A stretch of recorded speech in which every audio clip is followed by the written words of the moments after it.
Hello, good morning guys. Ayan, ibang boss na inyong tendera. Medyo masama ang pakiramdam pero kailangan mo trabaho.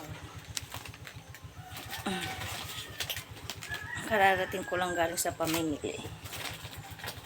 Hamgaw ng grocery at saka ng frozen food.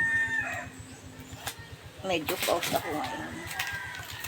At masama ang pakiramdam. So, need natin kumilos. Ang bawal ang tamaan. Mayroon din tayong mga pang-akit sa bata. Ayan. Mga pang-akit natin sa mga bata. Mga lollipop. Guys, tapos na maghahanay ng mga pinamili. Ayan. Ano naman tayo. Lalagay ng price. Ayan guys. Susunod na lang ulit. Bye bye. Thank you for watching.